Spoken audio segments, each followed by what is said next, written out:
दोस्तों आज की इस वीडियो में हम लोग समांतर श्रेणी का nवां पद निकालना सीखेंगे। और अगर आप मैथ में कमज़ोर हैं तो मैं दावे के साथ बोल सकता हूं कि आपको एकदम अच्छे से समझ आएगा, क्योंकि मैंने एकदम बेसिक से और एकदम छोटी छोटी बातों को अच्छे से समझाया है, इसलिए आपको ज़रूर समझ आएगा। और जो लोग सच में इसे अच्छे से समझना चाहते हैं वो इस वीडियो को पूरा अंत तक ज़रूर देखेंगे, तभी आपको अच्छे से समझ आएगा। और जो लोग इस वीडियो को पूरा नहीं देखना चाहते हैं उनसे रिक्वेस्ट है कि आप अभी इस वीडियो को छोड़ दीजिए। तो चलिए वीडियो शुरू करते हैं। तो देखिए इस वीडियो में मैंने 3 सवाल लिया है, ठीक है। इस पहले और इस दूसरे सवाल को तो मैं खुद हल करूँगा, लेकिन ये जो तीसरा सवाल है इसको आप लोग खुद हल करेंगे, ठीक है। और इसका आंसर कमेंट में मुझे बताएंगे। इन दोनों को समझने के बाद ये आपके बाएं हाथ का खेल होगा, बहुत आसानी से इसे हल कर सकते हैं, ठीक है। तो चलिए हम लोग सबसे पहले इस पहले क्वेश्चन को देखते हैं। तो पहला क्वेश्चन क्या है, AP 3, 5, 7, 9 कामा डॉट डॉट डॉट का 10वां पद ज्ञात कीजिए, ठीक है। तो इसका सूत्र होता है और कुछ बेसिक नियम होता है, तो सबसे पहले उसे हम समझ लेते हैं, उसके बाद आपको ये बहुत अच्छे से समझ आएगा, ठीक है। हम लोग समझ लेते हैं कि भाई AP क्या होता है, पद क्या होता है, ठीक है, और सूत्र इसमें कौन सा लगेगा वो सब हम समझ लेते हैं। तो चलिए हम लोग यहाँ पे समझते हैं। तो देखिए सबसे पहले मैं आपको बता दूं समांतर श्रेणी क्या होता है। तो देखिए समांतर श्रेणी को इंग्लिश में कहा जाता है अरिथमेटिक प्रोग्रेशन, ठीक है। और अरिथमेटिक प्रोग्रेशन यहाँ से A लिया गया है, यहाँ से P लिया गया है, यानी कि समांतर श्रेणी को शॉर्ट में AP भी बोला जाता है। यानी अगर AP लिखा है तो समझिए कि समांतर श्रेणी लिखा है, ठीक है। तो अब हम समझते हैं समांतर श्रेणी होता क्या है। तो देखिए ये पहला सवाल है, ये दूसरा सवाल है, ये तीसरा सवाल। मैं आपसे ये जानना चाहता हूँ कि बताइए ये समांतर श्रेणी है कि नहीं है। फिर आप मुझे बताएंगे ये समांतर श्रेणी है कि है नहीं है, ये भी आपको बताना है, ठीक है। तो चलिए हम इसमें एक चीज़ हम ज़रा ध्यान से देखते हैं। देखिए यहाँ पर संख्या बढ़ रहा है कि घट रहा है। तो देखिए ये बढ़ रहा है, पहले 4 था, फिर 7 हो गया, फिर 10 हो गया, फिर 13। तो जब बढ़ रहा है तो कुछ जोड़ करके ही बढ़ रहा होगा। तो 4 में हमने क्या जोड़ा कि 7 आ गया। तो 4 में आपने 3 जोड़ा तो 7 आया है। फिर आपने 7 में क्या जोड़ा कि 10 आ गया। तो 7 में अगर हम फिर 3 जोड़ेंगे तभी 10 आएगा, ठीक है। अब 10 में आपने क्या जोड़ा कि 13 आ गया। तो 10 में आपने 3 जोड़ा तो 13 आ गया। अब ये कामा डॉट डॉट डॉट, अभी मैं बताऊंगा डॉट डॉट डॉट का मतलब क्या होता है, ये वैसे ही नहीं लगा है, इसको समझना बहुत ही ज़रूरी है। चलिए दूसरे सवाल को देख लेते हैं। ये 3 है, अब ये भी बढ़ रहा है, तो हम देखते हैं क्या जोड़ के बढ़ा है। 3 में आपने क्या जोड़ा कि 5 आ गया, आपने 2 जोड़ा, यानी कि 3 में आपने 2 जोड़ा तो 5 आया है। अब आपने 5 में क्या जोड़ा कि 7 आ गया। 5 में आपने 2 जोड़ा तो 7 आ गया। फिर आपने 7 में क्या जोड़ा कि 10 आ गया। तो देखिए 7 में अगर हम 3 जोड़ेंगे तो 10 आ जाएगा। अभी इतना ही रहने दीजिए, मैं अभी समझाऊंगा आपको, ठीक है। चलिए यहाँ पर ज़रा देख लेते हैं, यहाँ पर संख्या बढ़ रहा है कि घट रहा है। यहाँ पर संख्या घट रहा है। जब घट रहा है तो यहाँ पर कुछ ना कुछ घटाया गया होगा। तो 12 में आपने क्या घटाया कि 10 आ गया। आपने 12 में 2 घटाया, 2 घटाया, घटाने का मतलब माइनस होता है। तो 12 में से आपने 2 घटाया तो 10 आ गया। फिर आपने 10 में क्या घटाया कि 8 आ गया। 10 में आपने 2 घटाया, 10 में आपने 2 घटाया तो 8 आया। फिर आपने 8 में से क्या घटाया कि 6 आ गया, इसमें से भी 2 आपने घटाया, ठीक है। अब ज़रा मुझे बताइए यहाँ पर देखिए, यहाँ पर 3 3 3, यानी कि एक ही संख्या को जोड़ जोड़ के हम आगे बढ़ रहे हैं, यानी कि सेम संख्या को जोड़ के हम आगे बढ़ रहे हैं, यानी कि ये समांतर श्रेणी है, ठीक है। यानी समांतर श्रेणी का सिंपल सा मतलब ये होता है कि 3 या 4 संख्या दे देगा, 5 भी हो सकता है, 6 भी हो सकता है, और कामा डॉट डॉट डॉट लगा देगा। आपको पहचानना है कि समांतर श्रेणी है कि नहीं। तो हम देखेंगे कि सेम संख्या अगर जोड़ के हम लोग आगे बढ़ रहे हैं तो वो समांतर श्रेणी होता है। यहाँ पर भी देखिए हम लोग सेम ही संख्या को घटा रहे हैं, 2 2 2, तो ये भी समांतर श्रेणी है। लेकिन ये समांतर श्रेणी है क्या, यहाँ पर देखिए 2 जोड़ा गया है, फिर 2, यहाँ पे 3 अलग जोड़ लिया गया, तो ये समांतर श्रेणी नहीं है। यानी समांतर श्रेणी किसे कहेंगे, सिंपल समझिए, अगर सेम संख्या को जोड़ के हम आगे बढ़ रहे हैं तो जो संख्याओं की श्रेणी मिलेगी उसे समांतर श्रेणी कहेंगे, या फिर सेम संख्या को घटा करके श्रेणी जो मिल रहा है वो भी समांतर श्रेणी ही कहलाता है। अब मैं आपको बताता हूँ ये डॉट डॉट डॉट का मतलब क्या होता है। इस डॉट डॉट डॉट का मतलब ये होता है ना कि ये समांतर श्रेणी अनंत तक हम बढ़ा सकते हैं, बहुत आगे तक बढ़ा सकते हैं। क्यों बढ़ा सकते हैं आप मुझे ये बताइए। अगर मैं 13 में फिर 3 जोड़ूं तो 16 मिलेगा, 16 में फिर 3 जोड़ूं तो 19 मिलेगा। आप मुझे बताइए, मैं अगर 3 जोड़ते जाऊं तो नया नया संख्या मिलता जाएगा मिलता जाएगा। आप बूढ़े हो जाएंगे लेकिन ये कभी ख़त्म नहीं होगा। 3 जोड़ेंगे अगला मिलेगा, 3 जोड़ेंगे अगला मिलेगा, ऐसे ये कभी नहीं ख़त्म होगा। इसीलिए ये डॉट डॉट डॉट लगाया जाता है। इस डॉट डॉट डॉट का मतलब है कि ये बहुत आगे तक हम बढ़ा सकते हैं। ठीक है, यहाँ पर भी देखिए, यहाँ पर भी अगर हम 2 घटाते जाएं तो हमें अगला मिलता जाएगा मिलता जाएगा, ये भी अनंत तक जाएगा। आप 2 घटाते जाएंगे अगला मिलता जाएगा। तो इस डॉट डॉट डॉट का मतलब ये हो गया ना कि इसको हम आगे बहुत आगे तक बढ़ा सकते हैं। लेकिन यहाँ पर आप देखिए 2 घटा करके आगे बढ़ रहे हैं तो हमें सभी में 2 घटाना पड़ेगा बार बार और अगली संख्या मिलता जाएगा। तो अब आपको समझ आ गया होगा कि समांतर श्रेणी किसे कहते हैं। ठीक है, ये समझना आपके लिए इसलिए ज़रूरी है क्योंकि जो मैं आपको सूत्र बताऊंगा वो केवल समांतर श्रेणी में ही लगता है, आप इसमें नहीं लगा सकते हैं। यानी कि ये समांतर श्रेणी है तो ये AP इसको हम बोल सकते हैं। AP का मतलब समांतर श्रेणी, ये AP है, ये AP नहीं है, ये भी AP है। ठीक है ना। चलिए, अगर इतना आपको समझ आ गया है तो बहुत ही अच्छी बात है। चलिए अब मैं आपको इसका सूत्र समझाता हूँ समांतर श्रेणी का। ठीक है, तो देखिए समांतर श्रेणी का ये सूत्र होता है nवां पद का an बराबर a प्लस n-1 गुणा d। ठीक है, यहाँ पर जो an है ना, इसी an को ही nवां पद बोला जाता है। तो nवां पद बराबर सूत्र होता है a प्लस n-1 गुणा d। हम लोग इसी सूत्र का यूज करने वाले हैं क्योंकि इससे आप आसानी से समझ जाएंगे। ये सूत्र इतना महत्वपूर्ण है कि समांतर श्रेणी का आधा चैप्टर केवल इसी सूत्र से लग जाएगा, ख़त्म हो जाएगा। ठीक है, अब देखिए इस सूत्र में a है तो a क्या चीज़ है, n क्या चीज़ है, d क्या चीज़ है, ये हम समझेंगे तभी तो हम इसका यूज कर पाएंगे। तो इसे समझने के लिए चलिए मैं एग्जांपल से समझाता हूँ, फिर मैं यहाँ पर आता हूँ। ठीक है, तो देखिए सबसे पहले ये समांतर श्रेणी है तो इसको हम ज़रा ले लेते हैं। तो देखिए ये जो समांतर श्रेणी है, समांतर श्रेणी में देखिए ये पहला संख्या हो गया, ये दूसरा संख्या हो गया, ये तीसरा हो गया, ये चौथा संख्या हो गया। आप मुझे ये बताइए, इसको पहला, मैं अगर आपसे पूछूंगा कि इस समांतर श्रेणी का पहला संख्या बताइए तो आप 4 बताएंगे। मैं कहूँगा कि दूसरा संख्या बताइए तो आप 7 बताएंगे। अगर मैं आपसे कहूँगा तीसरा संख्या बताइए तो आप 10 बताएंगे। चौथा संख्या क्या होगा, 13। अगर मैं आपसे 5वां संख्या पूछूं तो क्या होगा, तो भाई 13 में आप 3 जोड़ के अगला निकाल सकते हैं। 13 में 3 जोड़ेंगे ये 16 हो जाएगा। ठीक है, अगर मैं आपसे पूछूंगा 6वां संख्या बताइए तो 16 में 3 जोड़ेंगे 19 आ जाएगा।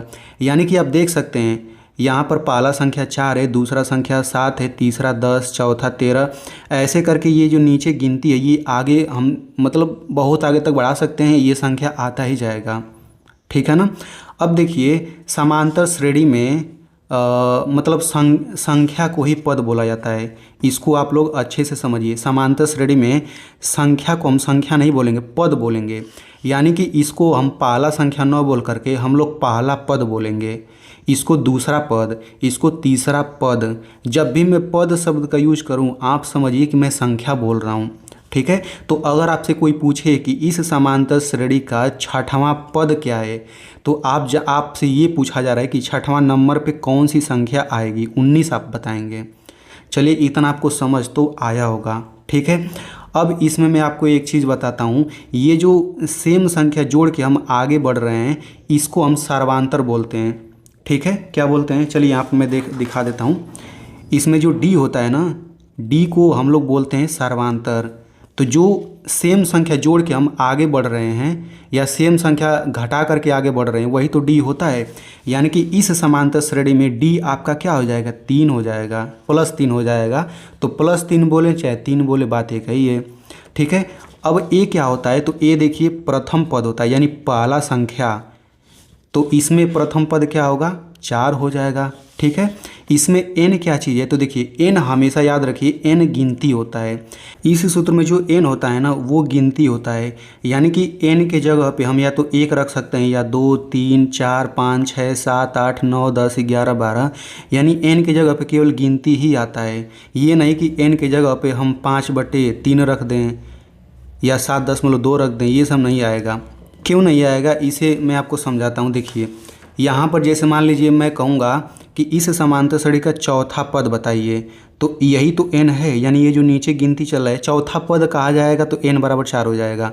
मान लीजिए मैंने कहा कि इस समांतर श्रेणी का छठवां पद बताइए, तो n बराबर 6 हो जाएगा, ठीक ना। तो चलिए आपको इतना समझ आ गया होगा, यानी कोई भी समांतर श्रेणी है, कोई भी समांतर श्रेणी लिखा है तो उसमें आपको सबसे पहले a निकाल लेना होगा, d निकाल लेना होगा। फिर आपसे जैसे मान लीजिए 10वां पद पूछा है तो n बराबर 10 हो जाएगा, 50वां पद पूछा है तो n बराबर 50 हो जाएगा। एकदम सिंपल सा काम है, ठीक है। तो देखिए ये भी समांतर श्रेणी है, तो इसमें आप मुझे बताइए a क्या होगा। अभी आप पहचानना सीख रहे हैं, तो a यानी पहला संख्या यानी प्रथम पद, तो प्रथम पद क्या हो जाएगा 12 हो जाएगा, ठीक है। d क्या हो जाएगा, तो मैंने आपको बता दिया कि जो सेम संख्या जोड़ या घटा करके आगे बढ़ रहे हैं वही d होता है, तो यहाँ d बराबर क्या हो जाएगा -2 हो जाएगा, ठीक है। अब इस समांतर श्रेणी का मान लीजिए मैंने आपसे पूछा कि 5वां पद बताइए, मैंने आपसे पूछा 5वां पद मुझे बताइए, 5वां पद, तो n बराबर हम लोग 5 बोल देंगे बस। अब यही तीनों हम सूत्र में लगाएंगे ना, हमारा आंसर आ जाएगा एकदम। तो चलिए अब हम लोग सवाल को लगाते हैं, ठीक है। तो देखिए ये जो पहला सवाल है, ये पहला सवाल में देखिए संख्या बढ़ रहा है और दूसरे में देखिए संख्या घट रहा है, तो इसलिए आपको दोनों समझना होगा अगर आप अच्छे से समझना चाहते हैं, ठीक है। तो देखिए पहला सवाल क्या है, AP 3, 5, 7, 9, डॉट डॉट डॉट का 10वां पद बताइए, ठीक है। 10वां पद AP क्यों लिखा है, AP का मतलब समांतर श्रेणी ये है, आपको चेक नहीं करना है क्योंकि AP लिख दिया है। तो इस समांतर श्रेणी का 10वां पद बताना है। 10वां पद बताने का क्या मतलब हुआ कि अगर हम आगे बढ़ते जाएं तो 10वां नंबर पे कौन सा संख्या आएगा वही आपको बताना है, ठीक है ना। तो चलिए हम यहाँ पे सबसे पहले जो जो चीज़ दिया है उसे लिख लेते हैं। तो देखिए समांतर श्रेणी का पहला संख्या 3 है, तो यही तो a होता है, तो यहाँ पे हम लिख लेते हैं दिया है, क्या दिया है, पहला संख्या a बराबर 3 दिया है, और d क्या दिया है, सर्वांतर क्या दिया है। तो देखिए ये संख्या बढ़ रहा है, यानी कि जोड़ करके बढ़ रहा होगा, तो आप देखिए क्या 3 में क्या जोड़ करके 5 आया है, यहाँ पर 2 जोड़ करके 5 आया है। अब आपको सभी में चेक नहीं करना है क्योंकि ये समांतर श्रेणी बोला है कि ये है समांतर श्रेणी, यानी यहाँ पर भी 2 ही जोड़ के आगे बढ़ा होगा, यहाँ पर भी, ठीक है। और ये डॉट डॉट डॉट का मतलब है कि हम 2 जोड़ के जितना चाहे उतना आगे बढ़ सकते हैं। तो a बराबर 3 हो गया, d बराबर क्या हो जाएगा, ये 2 हो जाएगा, और हमसे 10वां पद पूछा यानी n बराबर 10 हो जाएगा, n बराबर 10 हो जाएगा, ठीक है। इतना लिख लिया हमने, अब हम सूत्र लगाएंगे फिर हमारा आंसर आ जाएगा। तो यहाँ पे हम लोग सूत्र देख लेते हैं। सूत्र क्या है, nवां पद बराबर a प्लस n-1 गुणा d, ठीक है। इसको आपको रटना होगा बढ़िया से। तो यहाँ पे लिख लेते हैं nवां पद बराबर a प्लस n-1 गुणा d, तो ये सूत्र होता है, ठीक है। तो इस सूत्र में जहाँ जहाँ पर n दिख रहा है वहाँ पे 10 रखिए, जहाँ जहाँ पर a दिख रहा है वहाँ पे 3 रखिए, जहाँ जहाँ पे d दिख रहा है वहाँ पे 2 रखिए, बस सवाल हल हो जाएगा। तो इस n के जगह पे क्या रखना है 10, तो ये हो जाएगा 10, और ये वहाँ पद, मैंने आपको बताया पद का मतलब संख्या ही होता है, यानी 10वां संख्या बताना है आपको। a क्या हो जाएगा 3 हो जाएगा, फिर प्लस, अब यहाँ कोष्टक लगा देते हैं n की जगह 10 हो जाएगा, फिर -1 की जगह तो 1 ही रहेगा, और गुणा d क्या हो जाएगा 2 हो जाएगा। बस इसी को कैलकुलेट करिए फिर आपका आंसर आ जाएगा। तो देखिए यहाँ पर जो लिखा है यहाँ पर प्लस भी है, माइनस भी है, गुणा भी है, तो पहले क्या हल करें। तो देखिए एक नियम होता है, बोर्डमास नियम होता है एक, ठीक है। अगर आप मैथ में कमज़ोर है तो इसे आपको समझना बहुत ही ज़रूरी है। ये नियम क्या बोलता है कि पहले आप ब्रैकेट, 20 ब्रैकेट पहले कोष्टक को हल करिए। तो देखिए कोष्टक के अंदर यहाँ पर इतना है तो पहले इसे हल करेंगे, तो ये हो जाएगा 3 प्लस 10 में से 1 घटाएंगे, ये आपका 9 हो जाएगा, फिर गुणा d, ठीक है। अब ब्रैकेट के बाद हम लोग किसे हल करते हैं, यहाँ पे ऑफ यानी का होता है, तो का तो कहीं लिखा नहीं है, फिर डिवीज़न नहीं लिखा है, फिर m से गुणा, यानी कि यहाँ पर प्लस और गुणा है, तो पहले हम गुणा को हल करेंगे, ठीक है। तो ये हो जाएगा 3 प्लस 9 दूना 18, अब हम इसको जोड़ लेंगे तो ये आपका हो जाएगा 21, यानी 10वां पद 21 है, यही आपका आंसर है। ठीक है, अगर आप बोडमास नियम को भी समझना चाहते हैं तो यहाँ पर एक वीडियो आ रहा होगा, आप समझ सकते हैं। लेकिन इसको बिना समझे भी आप यहाँ पे सिंपल समझिए कि पहले कोष्टक को हल कर लेंगे, फिर गुणा करने के बाद ही जोड़ेंगे, ये नहीं कि पहले जोड़ लें, वरना गलत हो जाएगा। यानी कि इस सवाल का मतलब क्या हो गया कि 10वां संख्या आपका 21 है। ठीक है, तो चूंकि यहाँ पे 10वां संख्या ही पूछा है तो हम लोग इसे प्रैक्टिकली करके भी देख सकते हैं। ये तो मान लीजिए कि सूत्र से इतना आया है, लेकिन हम इसे ज़रा प्रैक्टिकली खुद करके देखते हैं कि इतना आंसर आता है कि नहीं। ठीक है, तो देखिए यहाँ पर हम ज़रा लिख लेते हैं, ये हो जाएगा 3 5 7 9। ठीक है, 3 5 7 9। मैंने बोला समांतर श्रेणी को जितना चाहे उतना आगे बढ़ा सकते हैं, तो हम इसको ज़रा आगे बढ़ा करके देखते हैं कि 10वां पद इतना ही आता है या अलग आता है। तो देखिए 2 2 जोड़ के हमें आगे बढ़ना है। 3 2 5, 5 2 7, 7 2 9, 9 में 2 जोड़ेंगे 11, 11 में 2 जोड़ेंगे 13, 13 2 15, 15 2 17, 17 2 19, 19 2 21 और 21 2 23, 23 2 25 आगे। ठीक है, तो 21 देखिए यहाँ पर आ रहा है। अब सवाल के अनुसार 10वां संख्या 21 है, तो जरा आप काउंट कर लेते हैं। तो 1 2 3 4 5 6 7 8 9 10, आप देख सकते हैं 10वां संख्या 21 है। तो अगर ये 10वां संख्या है तो ये 11वां संख्या हो गया, ये 12वां। मान लीजिए आपसे पूछता कि आप 12वां संख्या बताइए, तो 12वां संख्या 25 आंसर आएगा। ठीक है, बस n बराबर हम लोग यहाँ पे 12 रख देंगे तो यहाँ पे 25 आंसर आ जाएगा ऑटोमेटिक। अब बहुत लोग सोचेंगे कि भाई जब ये ऐसे ही बता सकते हैं आंसर तो हम सूत्र क्यों लगाए। सूत्र आपको इसलिए बताया जाता है, जैसे मान लीजिए आपसे पूछ दिया कि आप मुझे 1000वां पद बताइए, तो क्या आप इसको 1000 तक ऐसे जोड़ते जाएंगे, हालत ख़राब हो जाएगा। ठीक है, तो केवल आपको n बराबर 1000 रखना है यहाँ पर, और फिर कैलकुलेट करेंगे, जो आएगा ना उसको जोड़ करके भी जाएंगे तो 1000वां उतना ही आएगा जो सूत्र से आएगा। ठीक है, चलिए ये आपको अच्छे से समझ आ गया होगा। अब बहुत बच्चे इस वीडियो को छोड़ देंगे, सोचेंगे मुझे सब आ गया। अरे मेरे भाई ये माइनस वाला है, इसको भी समझिए। ठीक है, तो चलिए इसको मैं समझाता हूँ, इसके बाद मैं आपको होमवर्क दूंगा तो आप उसे ज़रूर लगाएंगे। ये सवाल क्या है, समांतर श्रेणी 29 26 23 20 कामा डॉट डॉट डॉट का 9वां पद बताना है। ठीक है, 9वां पद। तो सबसे पहले वही सब लिखिए, ए यानी कि पहला संख्या, तो ये पहला संख्या क्या है 29 है।